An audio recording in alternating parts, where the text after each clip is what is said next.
Makes $70,000 a year. When this information came out from CEO Dan Price, I said nothing publicly. But in my group, Facebook group, and yesterday, 3 people posted it. I saw it, but I didn't say anything. I didn't think this shit was gonna fly. So let me just give you some stuff here because everyone's like, it's a fair wage for fair work, doing all of this stuff. There's so many people who want to make money for not improving their skills or not doing something remarkable. Now, this is from different sources. It's not just one. The Seattle CEO, who reaped a publicity bonanza when he boosted the salaries of his employees to a minimum of $70,000 a year, has says he's fallen on hard times. Dan Price, 31, tells the New York Times that things have gotten so bad he's been forced to rent out his house. Okay, I'm gonna put links to this so you can check it out, and let's just chop this up because this is one of the things. Oprah has found this out. There have been many people who have done charitable things, and not all charitable things are bad, or even to say that this is charitable. It's charity to a certain degree, but it goes against human nature. I'm gonna tell you a quick story. When I was in the military, I was in the Army, we had to take this physical fitness test, and I worked my ass off to max it out, to get my 75 push-ups, to get my sit-ups. The run was my struggle, but eventually I worked that out. Then I remember, I did a max. I'm feeling pretty good. I'm like, I knocked this out. I did this. And then one of the female members of our troop comes in and she maxed it out too, but she had to do half as much as I did. And I was kind of like, we're not the same. And, it's like, no, we're not the same. That's no, we're not the same. I was 18, 19 years old and I was feeling that way. I was feeling that it was incongruent. I was feeling it was unfair. I was feeling, no, this is just not going to work. This isn't the way things should go. Now let's compare and contrast my situation to what's happening with this Dan Price gravity payment system.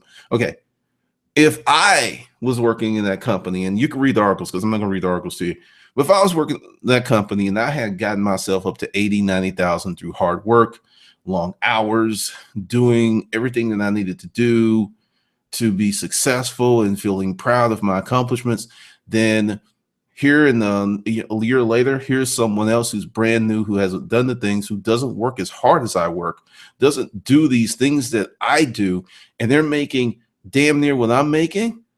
I'm going to have, as we say in the military, I'm gonna catch a case of the ass. Not going to be happy, be somewhat disgruntled, disenfranchised, discontent. There's a lot of dissing in this diss because it's a diss to give someone what someone else has earned just because of some social engineering policy. And I've said this on this channel before, and I've said it a lot of times, and I've lost people, but you are paid based on what you're worth or how easy it is to replace you. So when you start your own business, it's very hard to replace you since you started it. It can happen. Ask Steve Jobs before he died. It happened to him. It can happen, but it's just not as easy as if you're just a cog in the machinery. And, many people were going on about this, and it's great, and, raising the minimum wage and doing all this stuff, and it does not work. The human condition, the way that we're wired as human beings, that does not work. Doesn't. You can sing Kumbaya, you can get around the campfire, you can pass around the Kool-Aid all you want. But see, after we come off of YouTube, after the news stories are over, when we get out there in that real world, that real world, where people want real results and people want real money, all this social engineering shit just does not work. It doesn't. And that's what I thought it was. And, it's like people was like, hey, his heart was in the right place. Like I said, in my Facebook group, you can join. It's open to anyone. there's a conversation that, hey, maybe this experiment's going to work. I'm going to tell you how people are. As someone who's employed a lot of people, as someone who has run installation crews, as someone who had to write checks out to people, and as someone who's hired a lot of Hispanic labor, and hey, Jesus, hey, I love you. Torres, you're on my team. As I've gone through this stuff with people, many people's motivation will peak once they're comfortable. For many people, especially if you're 20 to 30 years old, you're not in a superly expensive marketplace, 70 G's will allow you to coast. It'll allow you to coast. You can live on your own. You can go on vacation. You can do all this stuff. You don't really have to perform. But if you're making 25 G's and you're in a high rent market and you're very motivated because you're living in the hood, you're fucking ducking bullets. Your existence is a struggle each and every day. So you're highly motivated. But if you take that motivation away, and read the articles, people are leaving for all these reasons that I'm putting out. And I was gonna do the video, but I was like, you know what? I'm gonna wait and see what happens, because I have a feeling this will be nothing but fuckery on 10,000. And here it is. He's so, and like I said, I don't think the dude's a bad dude, and I don't even think he's an idiot. If he was an idiot, he couldn't have started a company. But this whole thing of everyone is the same is bullshit. Everyone is not the same. Black people are not the same as white people. White people are not the same as Asian people. Asian people are not the same as Hispanic people. We are all fucking different.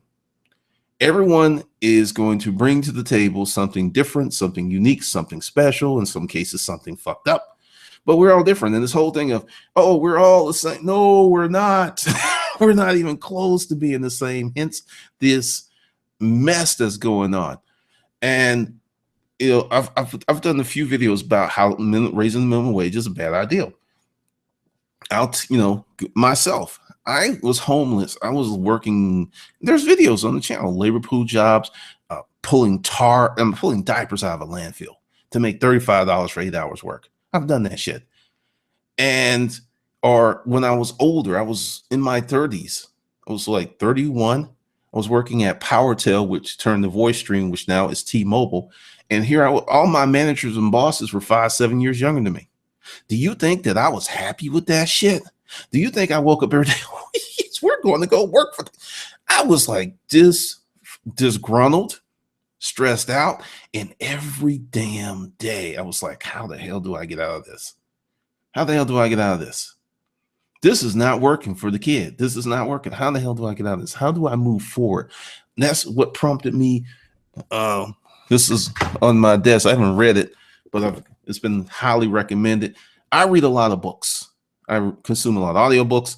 When I would go home, I wouldn't watch television. I would read. I would listen to audiobooks. I would sketch out plans, business plans, do research online, because I was highly, highly unhappy. I was extremely unhappy, very motivated and very unhappy. That is what produces success. Once you get comfortable, and everyone like this whole thing, and there are many people who disagree with, is like, if you work, everyone deserves a fair wage. No, the fuck you don't. You deserve what you kill. You get to keep what you kill. We're moving is technology. We're very connected with technology. Super, super connected, but we're also very, very separated, because people have lost their minds. And like I said, I'm not going to assault Dan Price. What I'm going to say is, I think he went too fast. And someone in my group asked me, what would I do if it was me? If I was going to do something like that, number one thing I would have did, I would have not announced it publicly. It would have been 100% internal. There would have been no publicity. And I still was wondering, why did he even announce it? Because that's the kind of thing that you gather everyone in the company and say, look, we're doing well. And this is what we're going to do. We're going to completely change the merit situation. And instead of everyone being up to 70,000, it's like, well, these are the things. This is, if you do this, you bring new, we're offering bonuses. Your salary's the same, but if you really work hard, merit, promotion, you could double your salary if you do these things. And since he was going to do this, it didn't have to make him so hard to achieve. It's just that people would have felt like they had earned the money. They would have felt more, they would have felt better. And then the people who had worked their asses off would have been like, oh, okay, well, they're doing extra and above stuff. So I'm not pissed off that they got that money because they're working for it. So if I was the CEO of that company, I would have like did it privately. I would have phased it in over like 8-9 years, because with your employee life cycle, some of the older people would have been gone already. So you wouldn't have to deal with that brouhaha of, I've been here since the beginning, man. What the hell are you doing? Stuff. I mean, that's just reality. Because when I went from being an employee to an employer, and then I was the younger guy that was employing people 10, 15, 20 years older than me, then I saw the stress and shit that happens, because there's something called positional leadership. And that's when someone's inserted in this position and they're called a leader. That's being a parent, a father, a mother. That's positional leadership. Just because you can have a kid does not mean that you're qualified to raise one. So you get these people who are in this positional leadership and they want this respect. And once again, you get older people and they're just like, I had a guy on one of the installs. He was telling me how to run this stuff. Now, he didn't know that I had worked install crews in the labor pool, that I had put up scaffolding. Shit, I've laid bricks. I have worked in light fabrication, where you're messing with tin stuff, where you come home, your hands all cut up. So I knew exactly what I was talking about. So he kind of moses on over here. Well, I've been doing this for about 20 years. And if you do this and this, and then I immediately like, this is what I did when I was working on the project, putting this stuff in. And I found this to be more efficient than what they told us. And that's what we're going to do. So get back at it. And he just like, okay, all right, youngster. All right. And he got his little janky ass back over there and got to work. And he kept looking at me because he did not know that I knew. And that's one of the things that comes from doing your own work. And that comes from putting forth and building and the whole thing. But another thing that I would have did if I was the CEO of that company, I would have gradually went to each top performer first. Everyone that was already putting in the work, I would have said, here's a private dinner invitation only for you. And then we would have had dinner and I said, look, you guys are the best of the best. You are bringing in 50, 60, whatever percent of the revenues for this company. And this is what I'm going to do for you. There's a new bonus structure. And then I would have got to the rank and file last. I would have got to the replaceable. Yes, you're replaceable as employees. To the employees that are replaceable, that I can like put up an ad and get 10 of them in the next day, they would have been dead last on that. I would have rewarded the people who were stroking it out first, then waited a month after they got the award and after they were like, because the whisper campaign would have started. It's like, well, if you do this, yeah, they're doing this now. Yeah. And this is funny because, you hear all this stuff of people not talking about salaries. If you are working in a company where, people don't talk about salaries and all this stuff, then you're not making any damn money. I was working as a sales professional and there was a damn leaderboard and everybody knew what everybody was making. And any sales job, it was just clear and it became competitive. So this whole thing of, I can't do people, if you're all weird about telling people what you make and you're not working that hard, who the hell are you fucking? That's all I got to say on that. But typically the whisper campaign would go out, then it would filter down that top performers are being extraordinarily rewarded. And let that work hard. And it's like, oh, let me get in that circle.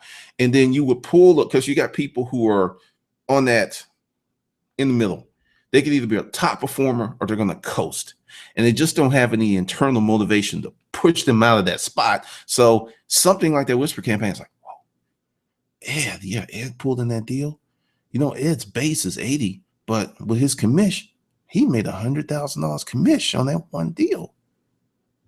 Yeah, they're doing that. And then I heard Julie and then Mark brought in some other deals and he got like a $5,000, spiff. And you hear that and you be like, whoa, we're rewarding top performers in this organization. What does that do to you? It makes you want to be a top performer. Not, I just show up and get 70 G's. And let's be honest, another thing, I'm bringing back all these antiquated terms. Like when I was military, we used to call it shamming, when people would just not do anything but want to be promoted. just shamming all day, just laying up in the cubicle, not working, not doing reports because you know that you're going to get your 70 G's. Something else that I did, and I did this with my assistant, and I put it out in a group, and then people started pissing on it because I brought Amy on as an intern, and then, people are like, oh, intern abuse and all this other stuff, and you got to do this and do this. Once again, that namby-pamby whining. And I told her, I said, look, if you do X, Y, and Z, you'll be hired. If not, hey, we got this 30-day deal. I need you to do this, this, this. If you meet these benchmarks, you'll be hired. If not, we're not going any further. And I just said that. An interview process was like 30 minutes because I have learned all of this. If you got a good referral network where people can refer you someone and that person's vetted and that person's vetted, then you can bring them in and more likely be okay. I didn't have that in terms of this type of position. So I was just like, first person that can do the job is going to get the job. And there was 4 of them in the running.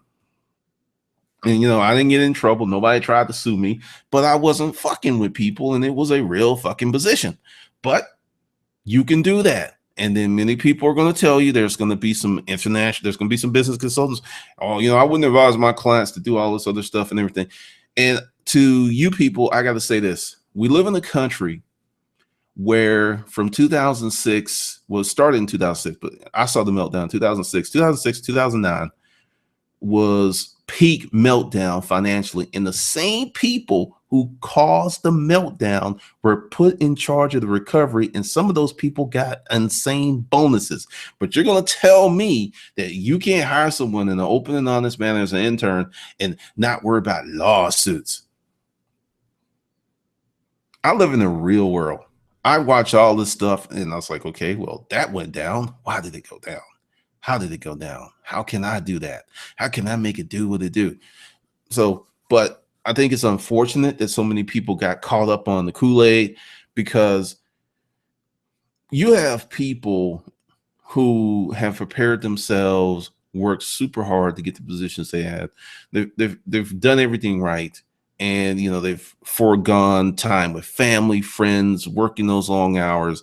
And you're going to bring someone in and give them the same compensation as that person who did that. He or she is going to leave because they are insulted. You could have just went in their office, pulled down your pants and just shit in their lap. And that would have been not as offensive as paying someone close to what they're making, who is not even putting out 1/10 of the effort to make it do what it do. It's insulting. Going back to what I told you about being in the military and that PT test, that still pisses me off. Do you understand how damn hard it was for me to get up to 75 push-ups? I had to actually do like stages. I had to do 51 day, because I worked out this scheme where I would do 25, then the next day I do 50, then the next day I do 75. And then once I was able to, not all at the same time, but in sets, I was doing push-ups in sets. Then I got to the point where I started doing 5 sets of 20. And that's what got me over the hump. Not actually trying to max out each time, but 5 sets of 20. Then I got up to 10 sets of 20, and then I can knock out the 75. But it was a lot of work. It was a lot of sweat. And it cheapens the reward. It cheapens the accomplishment. It cheapens the badge. And there's this thing with women going to combat. If our military brings women into the combat zone the way that Israel brings their women into the combat zone, I think we'll be fine. But if there's still this, quote, uneven standard bullshit, those troops are not going to, they may not say anything. They may serve with pride, but they will hate that shit. They will hate that shit. I've been there. I know what it's like. And all of this stuff is like, well, yeah, she's a troop, but oh yeah, I need to carry her bag. Yeah, I said that because I have been in the military. I have seen how some women behave in the military, and it ain't fucking pretty. It ain't even close to pretty. So that is really an interesting concept of giving people something for really nothing. Just you show up and you get this.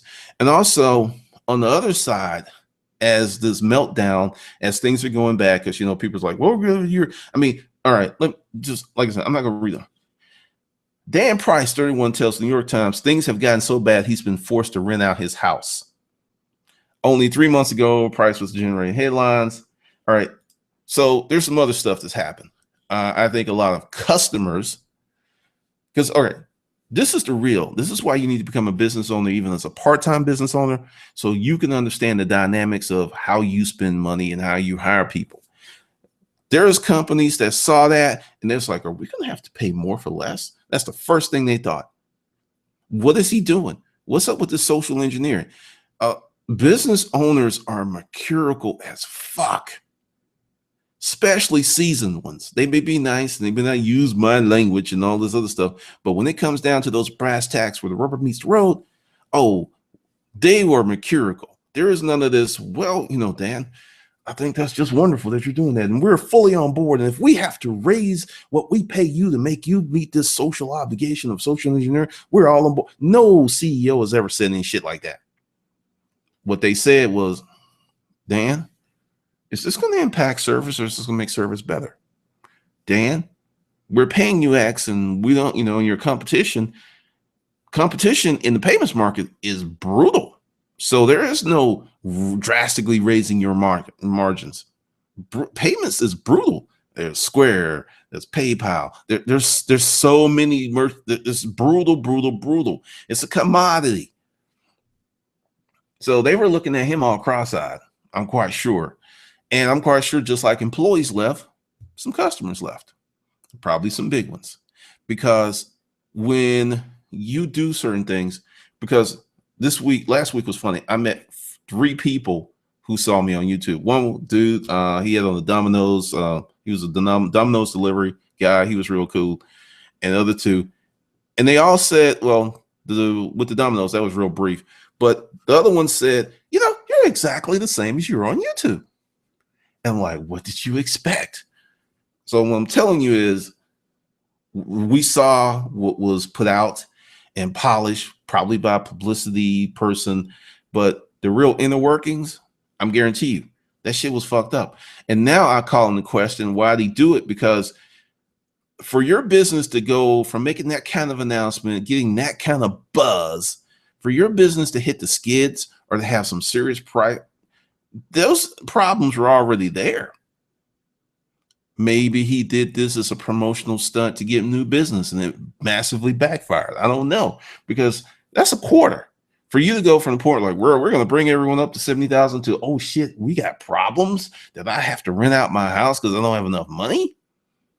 That business was in trouble before they even made the announcement.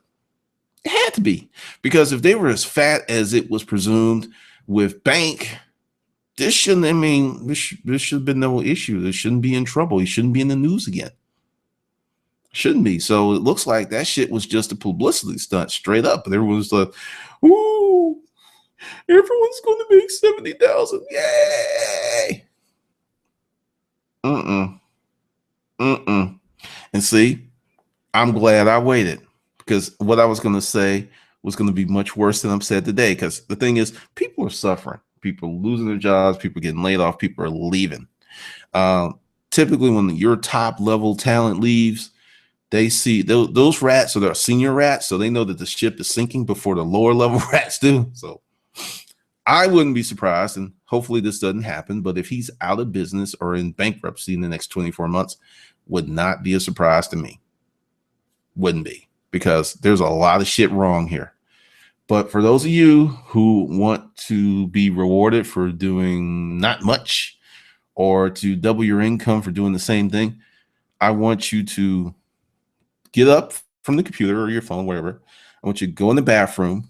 I want you to look yourself square in the mirror and take your strongest hand. If your pimp hand is your left hand or your pimp hand is your right hand, take your strongest hand and slap the shit out of yourself, because you need to wake the fuck up. That's not reality.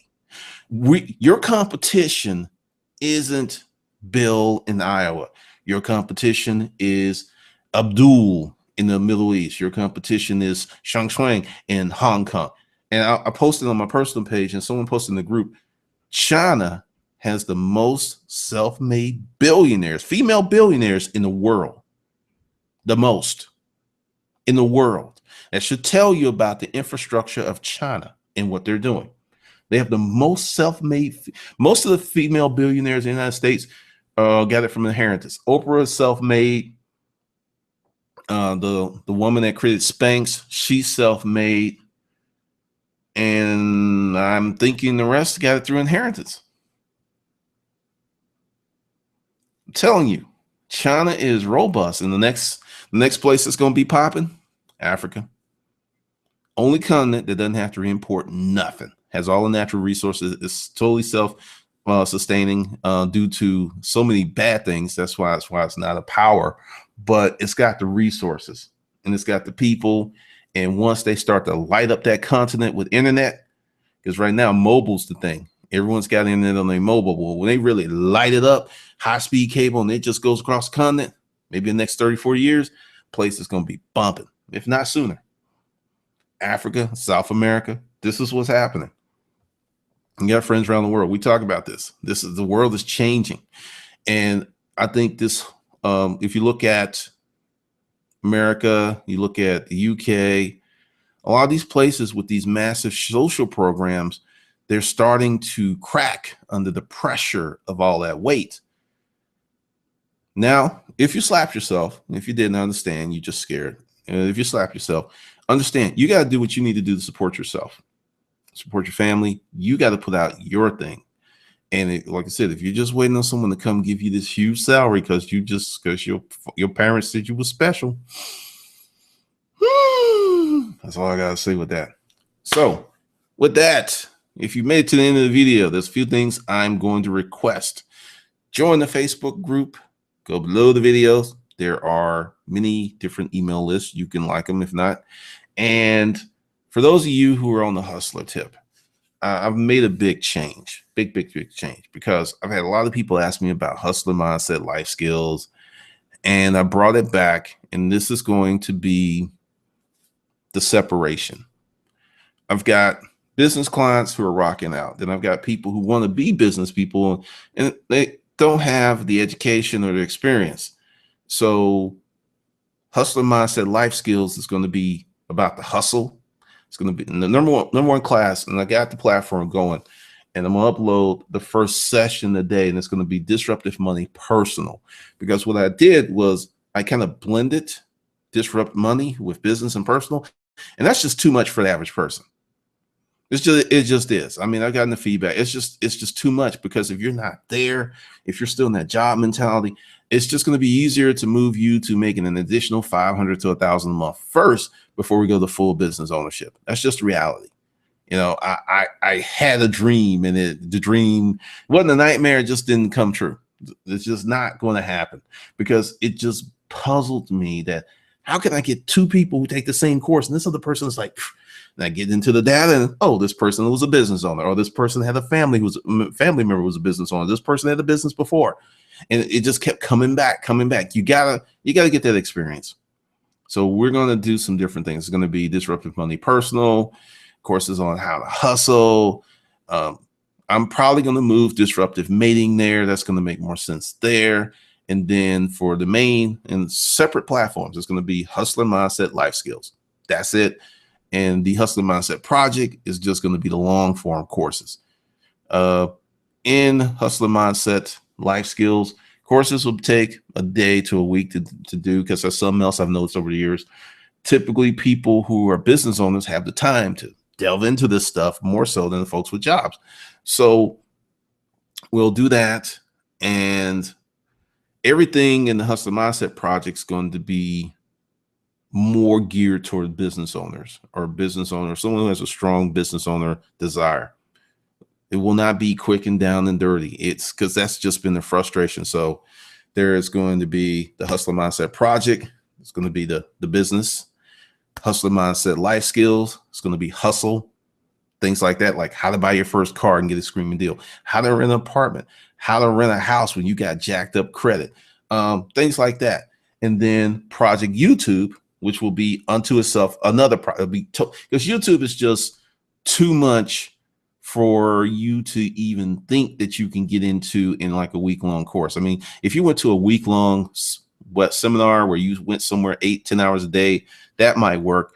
But like the last week, I learned 5 different things that due to listening to about 20 hours of content, chasing people down that literally will change a channel's direction. It just will completely change your channel's direction. And some of these things aren't that old. So it's going to be an ever-growing consulting type platform for those who want to rock out and make money with YouTube. So it's, I'm going to play around with that a little bit some more, but the Hustler Mindset Project, Hustler Mindset Life Skills, and Project YouTube. 3 separate platforms. They will not all be in the same place doing the same things. So Project YouTube is going on in Gumroad right now, but I'm going to move that to a project, to its own platform. And I'm going to put everybody over there that's already in Project YouTube. They're going to go there. And it's going to be really, really expensive. It's because that's probably going to be in the end my best course, because I'm putting in stuff that I don't see anywhere else. Because when you read a YouTube book or you read YouTube, like all these videos on how to start YouTube channels, many of them got to where they are strictly because of the niche they pitched. That's it. I mean, they worked hard, but if they took that same level of hard work, if they took those camera editing skills and moved it to a pumpkin patch YouTube channel, nobody's watching that. Niche is pretty much 50% of your YouTube success most of the time. There's exceptions, but that is the big, big driver.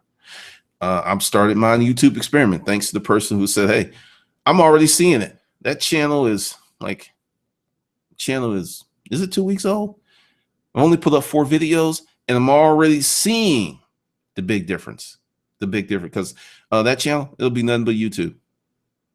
It's Pathology Media, but it'll be nothing but YouTube and video. And then when I get into the ebooks and the other things, those are going to be separate channels. Or if the channel gets big enough and I can do special content, maybe, but that's it. That's the only thing I'm talking about on that channel.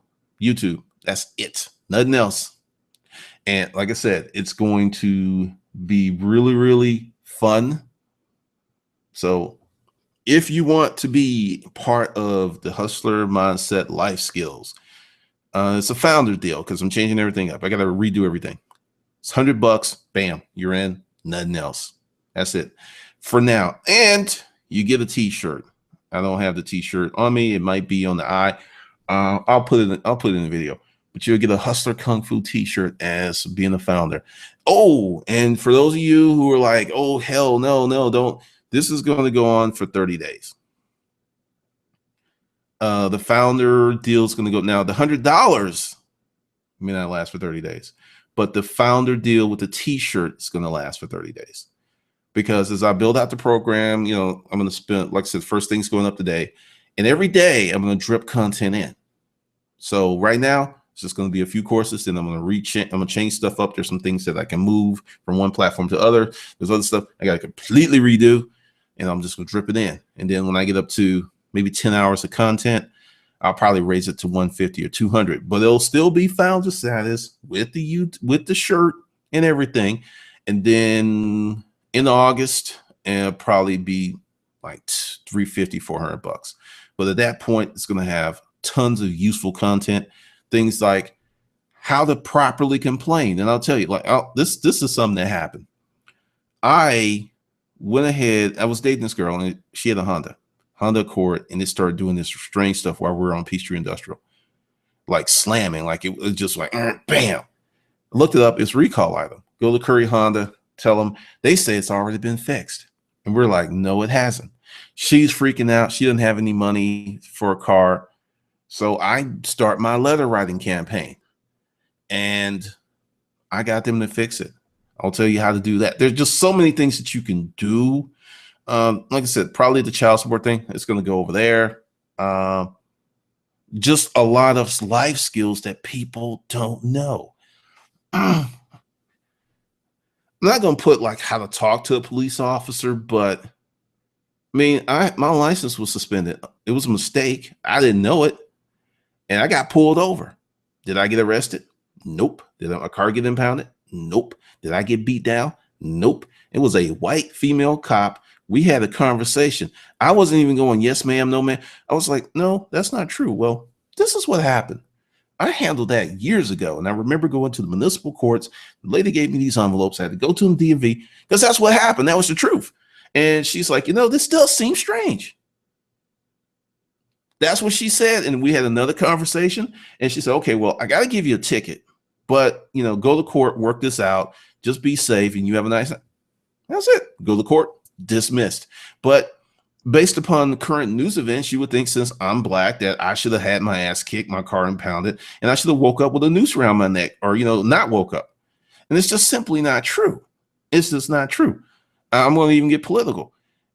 99.8% of the black people who were pulled over by the police are not shot. But you would think that it's this epidemic, and it's not an epidemic. What it is we have cameras on a bad policing policy that's happened for years. And because this is no epidemic, this has been going on for a long time, but now we can see it. But if you are a black person and you're not doing shit and you know how to conduct yourself, and it's not about bowing down and kissing the ass or sucking someone's dick, you can leave a traffic stop with your dignity and life intact. It's all about knowing the system. And I'll talk a lot about that stuff. But I just see people, excuse me, I just see people like losing their damn minds and acting like, the sky is falling when the sky's not falling at all. The sky doesn't move, the earth moves, if you want to get scientific. But just to let you know, all of that kind of stuff is going to go there. It's going to be really interesting. There'll be special chats, special talks, private hangouts, and things like that.